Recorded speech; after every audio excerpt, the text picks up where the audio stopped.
Welcome to another episode of Airsoft High-Lows. We've tackled several guns in our series and our journey of discovery on just how can we upgrade our airsoft guns using both a high budget and a low budget.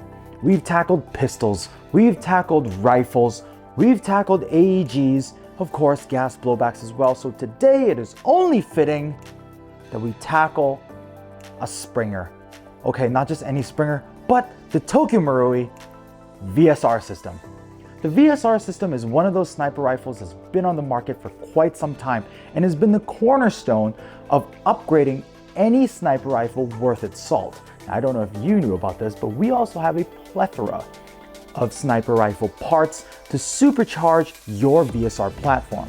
Now, in this episode, we're not going to only work with the VSR-10 because there's more than just the VSR-10 out there that fall under the family of VSR rifles. There's the VSR-1, there's the G-Spec, there's the VSR-10, of course, and everybody's favorites, the Real Sound and what is it called? The Shock, Recoil, Real Shock thing, something, but they're all VSR-10s. Those two are kind of like the cousins we don't really talk about, but they show up to Thanksgiving and you kind of have to be, sorry, I'm outing myself a little here. Anyways, guys, I'm excited for this episode. And since we don't have a range, we're gonna do just what we did for the Mark 23 episode. I don't know if you guys watched it. If you haven't, click on the card above.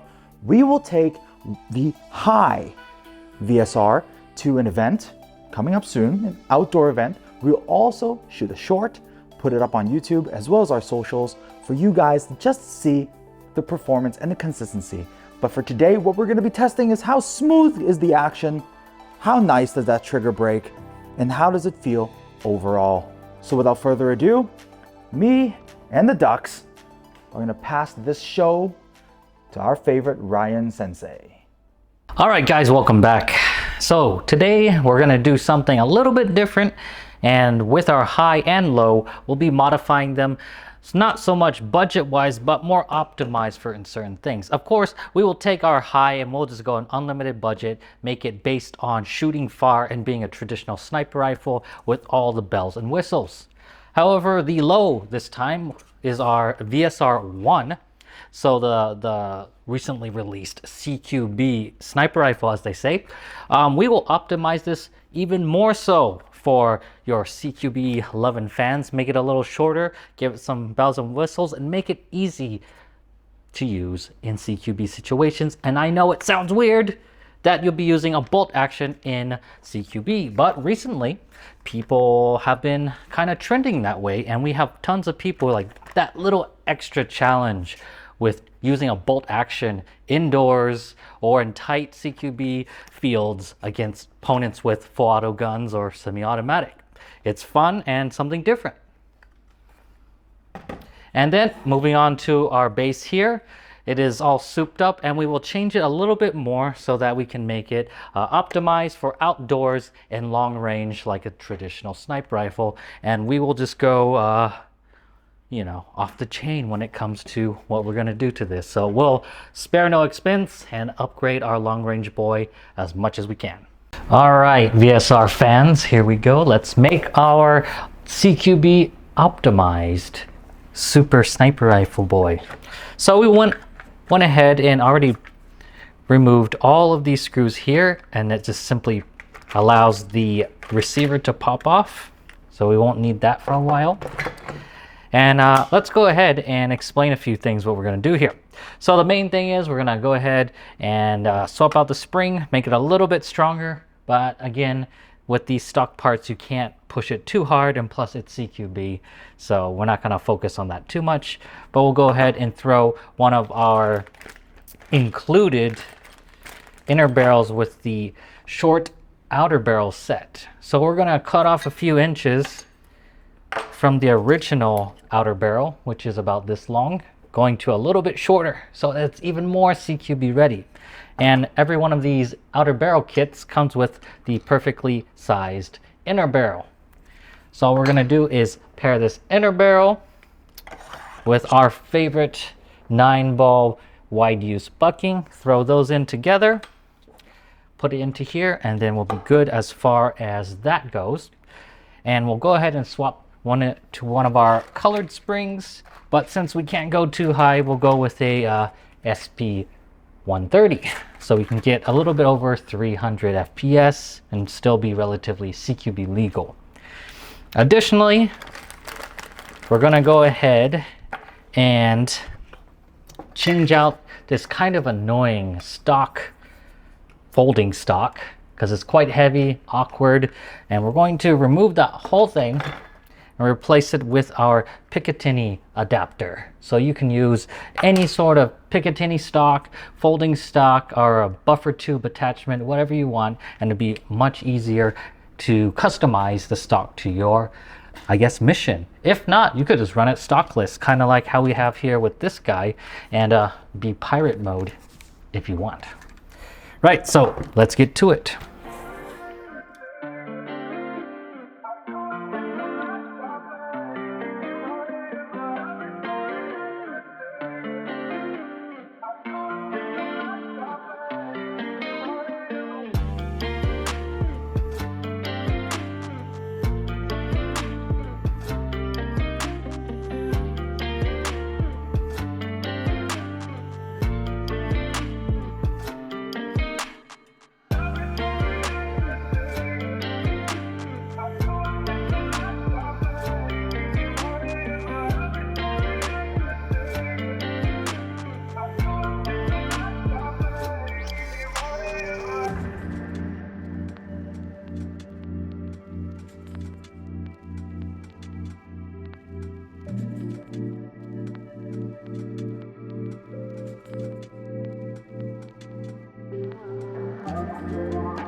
Okay, I see you've taken some creative liberties with this. Yes. With this one here.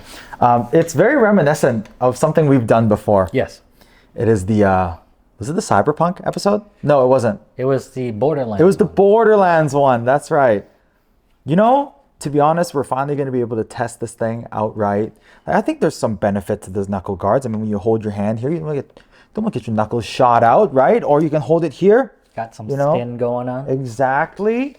The red dot is nice. Good choice with the red dot, Ryan Sensei. You are very professional. The shirt suits you well. So, what did you do internally with, let's say, the low VSR-10? So our low VSR-10, or the CQB optimized one, all we did was put our short inner barrel that matches with our outer barrel with a 9-ball wide use bucking.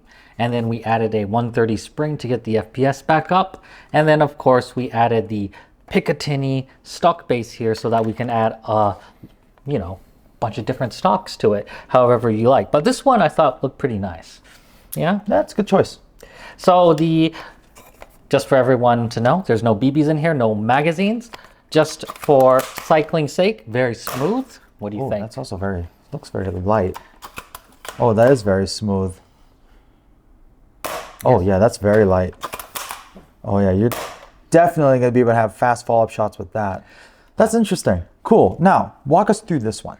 All right, so we have an event next week out in the forest. Lots of long-range shooting, full auto stop. So that's what our unlimited budget, our high VSR-10 is designed for. It looks pretty Gucci. I'm not gonna lie. Yeah.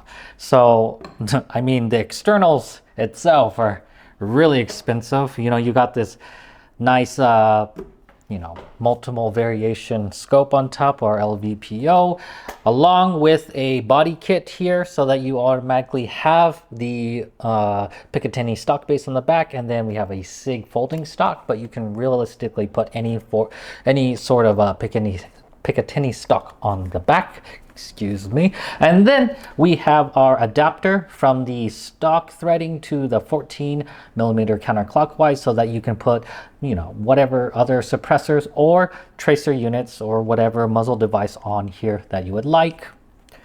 Moving on back, we have our custom bolt that comes in both right and left-handed without any modification to your receiver or anything, so you can, it's just drop and play. Then, opening our bolt, we have our Teflon cylinder here. Makes it much smoother and easier to pull. It's also stronger for those bigger and heavier springs. So, on the inside, we have our 303 stainless steel tight bore barrel with the wide use 9-ball bucking. But if you want to lob heavier BBs over, I would say 0.32, so up in the 4s or even heavier, I would say check out the red bucking instead, because those are better for both colder environments and also heavier BBs. The more you know. Yes. It's like we did an episode on this called BBs and bucking. Click on the card above. Anyways, back to you, Ryan Sensei. Thank you. But yes, he is right, absolutely. So going back to the cylinder, we have our piston, our ReZero trigger, which is very smooth, also no BBs. So this trigger unit as a whole comes with the piston and everything you need inside, but the trigger itself is made here in Japan with special J-cage, tiny Japanese made bearings, and those bearings allow you to pull even the heaviest of springs very smoothly. So we already have quite a heavy spring in here for long range, so I'm going to go ahead and rack it for you. Just slowly pull on that trigger. Slowly pull on this trigger. Oh, that is really smooth. Yeah, and then this spring in here, the cylinder feels heavier than this guy, for sure. Yeah, this is gonna be really good, because the great thing about this trigger, guys, is when you're shooting, you don't want a lot of grit in your trigger, because everything affects your accuracy downrange when you're using a sniper rifle. And in the old job, I had the opportunity to test quite a few. Yes. And really, it comes down to how good and how smooth this trigger is. And to show you guys, y'all just gonna have to wait for part 2 of this episode. Ain't it great? We're gonna leave everybody on a part 2. So part 2, you'll see us with you guys again. Yes. Out in the field, out in the forest. And we're gonna test these to just show you just how far these BBs can fly, just how straight these BBs can go, and how well do both VSRs perform.